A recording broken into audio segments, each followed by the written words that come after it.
Bismillahirrahmanirrahim. Assalamualaikum warahmatullahi wabarakatuh. Alhamdulillahirabbil alamin wa bihi nasta'inu ala umuri dunya waddin wa ala alihi washabihi ajmain. Amma ba'du.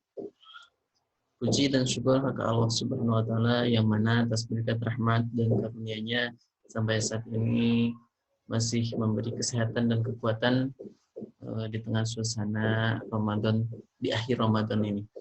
Salawat beserta salam semoga tetap terlimpah curah kepada junjungan kita, yakni Habibana wa Nabiyana wa Maulana Muhammad Sallallahu alaihi wasallam. Tak lupa kepada keluarganya, kepada sahabatnya, kepada tabi'in sampai kepada kita semua selaku umatnya di akhir zaman. Amin ya rabbal alamin. Perkenalkan, saya Pura Adi Sopandi dari kelas Agroteknologi B semester 4. Di sini saya akan mempresentasikan tentang perkembangan kultur daun aglaonema sp dengan perlakuan kombinasi zat pengatur tumbuh naphthalein asetik asid atau NAA dan 2,4 diklorophenoki dengan BAP atau benzoyl aminopyrin. Baik, tujuan dari penelitian ini adalah menentukan pengaruh kombinasi naphthalein asetik asid dan 2,4 diklorophenoki dengan benzoyl aminopyrin terhadap perkembangan kultur daun dan konsentrasi yang sesuai untuk induksi kalus 30 tipar aglaonema sp. Baiklah, langsung saja. Aglaonema merupakan tanaman hias daun, yaitu tanaman hias dengan daya tarik utama terletak pada keindahan daunnya. Perbanyakan aglaonema secara vegetatif melalui stek batang umum dilakukan, namun hasil tunas yang tumbuh hanya berkisar antara 1 hingga 3 tunas. Usaha kultur aglaonema telah dilakukan dengan menggunakan explant nodus batang seperti pada Aglaonema rotundum. Dengan kultur jaringan, tanaman Aglaonema sp juga dapat diperoleh bibit dalam keadaan seragam melalui induksi embryogenesis somatik. Bahan penelitian yang digunakan sebagai explant pada penelitian ini adalah bahan utama tentu saja itu daun Aglaonema sp Cividaina microbi, daun Aglaonema sp Sever Snow White, daun Aglaonema sp Siram aurora. Daun yang dipilih yaitu daun muda yang terdapat pada urutan kedua dan ketiga dari bagian pucuk. Selanjutnya itu ada bahan kimia, ada ini ZPT, NaA, 2,4 dan BAP. Ada Aquades, Clorox, sampai ada kertas pH dan juga kertas label. Cara kerja pada penelitian ini digunakan pelakuan kombinasi zat pengatur tumbuh NaA dan 2,4D dengan BAP. Adapun pelakuan kombinasi zat pengatur tumbuh yang digunakan adalah untuk explant A atau untuk bahan A itu perlakuannya naphthalein asetik asid 0,1 mg per liter dan benzoyl aminopyrin 1 mg per liter. Sebenarnya untuk sampel B yaitu NaA-nya 0,2 mg per liter dan BAP 1 mg per liter. Untuk C NaA-nya 0,6 mg per liter dan BAP 1,8 mg per liter. Begitu juga untuk sampel D, sampel E, semuanya bervariasi sampai sampel J. Cara kerja. Untuk cara kerja yang pertama yaitu media disterilkan dengan autoclave pada tekanan 1,2 atmosfer pada 121 derajat Celcius selama 20 menit. Yang kedua, explant atau sampel disterilkan dengan cara menggunakan larutan klorok 20% dan klorok 10% sambil menggoyang-goyang selama 7 menit. Setelah itu membuang larutan klorok dan membilasnya dengan Aquades steril sebanyak 3 kali.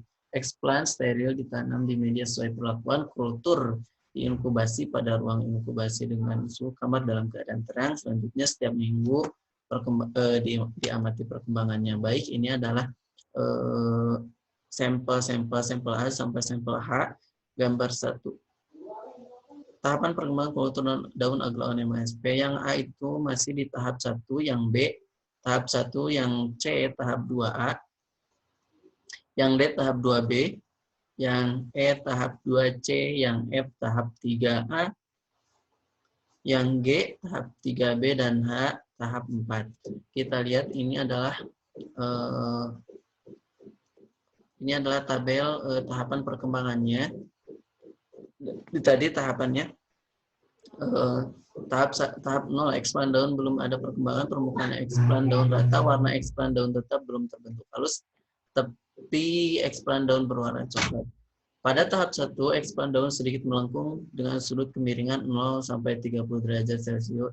30 derajat, permukaan expand daun rata, warna expand daun tetap sebelum terbentuk halus, tepi expand daun berwarna belum terbentuk halus, tepi expand daun berwarna coklat.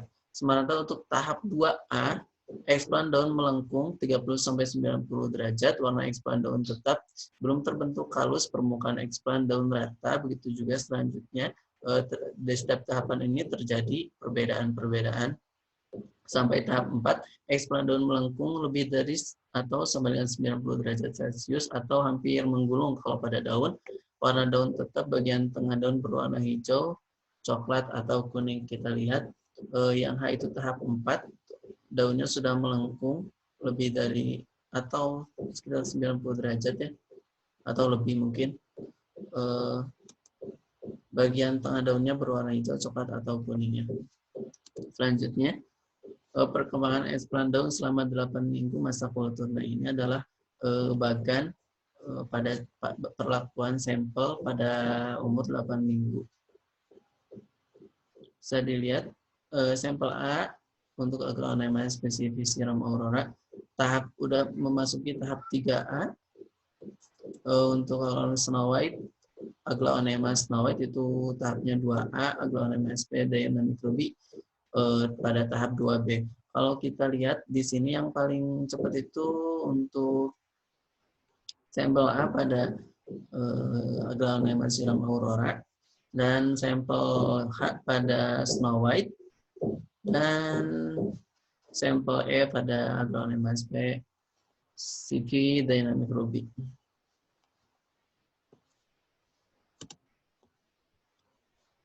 Oke, ini ada morfologi kalus expand daun Aglaonema sp. CV Dynamic Ruby pada minggu ke-28. Bisa kita lihat untuk ini. Untuk pelakuan 0,1 mg per liter dan BAP 1 mg per liter untuk sampel A. Kita lihat sudah terbentuk helai daun. Ini juga tepi daun udah terbentuk, udah kelihatan. Kalus juga udah terbentuk ke sebelah sini. Dan ini skalanya 0,3 cm. Kalau kita lihat di setiap sampel untuk masing-masing perlakuan, semuanya sudah mengalami perubahan ya, pertumbuhan. Kita lihat semuanya sudah terbentuk halus untuk semua sampel. Helai daun juga sudah terbentuk dan juga tepi daun sudah terbentuk. Selanjutnya ini adalah presentasi explant membentuk halus pada perlakuan sampel A, B, C, D, F, G, dan H, I, J. Presentasinya itu untuk explant A itu 33,3%, explant B juga demikian, explant C. Untuk explant D dan E itu 0%, berarti tidak mengalami perubahan, hampir tidak mengalami perubahan karena emang 0, jadi tidak mengalami perubahan. Untuk presentasi perubahan terbesar yaitu pada explant F, G, dan H, juga explant J. Ini adalah presentasi explant daun Aglaonema sp. CV Dynamic Ruby yang membentuk halus selama 28 minggu masa kultur. Oke, baik. Jadi kesimpulannya, pemberian perlakuan kombinasi konsentrasi zat pengatur tumbuh pada varietas Aglaonema sp. memberikan respon berbeda-beda. Respon yang berbeda tersebut dipengaruhi oleh beberapa faktor, baik internal maupun eksternal. Faktor internal adalah genotip, sementara faktor eksternal antara lain kombinasi zat pengatur tumbuh auksin dan sitokinin. Baik, selanjutnya cara pendaftaran tanaman agar bisa diakui agar bisa diakui sebagai sumber daya genetik asli Indonesia. Oke, bagaimana caranya? Sebagaimana kita tahu bahwa Indonesia itu merupakan negara biodiversity di mana di dalamnya terdapat sumber daya genetik yang sangat melimpah sekali, namun tidak dapat menunjukkan kekayaan sumber daya genetiknya karena tidak terdaftar, tidak bisa menunjukkan data pendaftaran sumber daya genetik kita. Syarat-syarat pendaftaran varietas lokal, di antaranya formulir pendaftaran varietas lokal yang sudah diisi dan ditandatangani oleh bupati, wali kota, gubernur, atau lembaga atau institusi yang ditunjuk atau tim yang dibentuk sesuai dengan saran geografis varietas lokal di atas kertas bermaterai. Jadi seperti ini formulir pendaftarannya untuk varietas lokal. Yang selanjutnya yaitu foto yang disebut dalam deskripsi dicetak berwarna di atas kertas DOP yang diperlukan untuk mempelajari yang diperlukan untuk memperjelas deskripsinya. Jadi diperlukan foto juga untuk memperjelas deskripsinya, apakah ini varietas lokalnya yang seperti apa. Selanjutnya surat penunjukan atau surat pembentukan tim oleh bupati, wali kota, atau gubernur sesuai dengan sebaran geografis varietas lokal. Ini dasar hukumnya itu dasar hukum Permentan nomor 1 tahun 2006. Syarat-syarat pendaftaran varietas hasil pemuliaan hampir sama sebenarnya. Namun di sini ada penambahannya surat penugasan kepada pemulia apabila varietas yang didaftarkan oleh lembaga atau institusi yang mempekerjakan pemulia, surat pemesanan atau perjanjian kerjasama apabila varietas hasil pemuliaan akan didaftarkan oleh perorangan atau lembaga melalui pemesanan atau perjanjian kerjasama, dokumen kepemilikan varietas, yang keenam surat penunjukan atau pendaftaran. Baik, berkenaan dengan Peraturan Menteri Pertanian Nomor 38 Permentan tahun 2011 tentang pendaftaran varietas tanaman yang berasal dari sumber daya genetik lokal kiranya dapat diusulkan untuk pendaftaran oleh pemerintah daerah atau wilayahnya kabupaten atau wali kota. Prinsip pendaftaran varietas yaitu varietas lokal yang tersebar di seluruh wilayah Indonesia merupakan sumber daya genetik sebagai materi perakitan untuk mendapat varietas yang berkualitas. Baik, ini adalah bagian alur pendaftaran varietas tanaman lokal dan hasil pemuliaan. Ini untuk varietas lokal, contohnya diusulkan dulu pada pihak dinas terkait, selanjutnya akan diseleksi oleh PV TPP, selanjutnya akan dikaji terlebih dahulu, kemudian akan dikeluarkan suratnya dan ada keputusan Menteri Pertanian dan akan dikembalikan. Baik, terima kasih. Sekian presentasi dari saya. Mohon maaf atas segala kekurangannya. Billahi taufiq wal hidayah. Wassalamualaikum warahmatullahi wabarakatuh.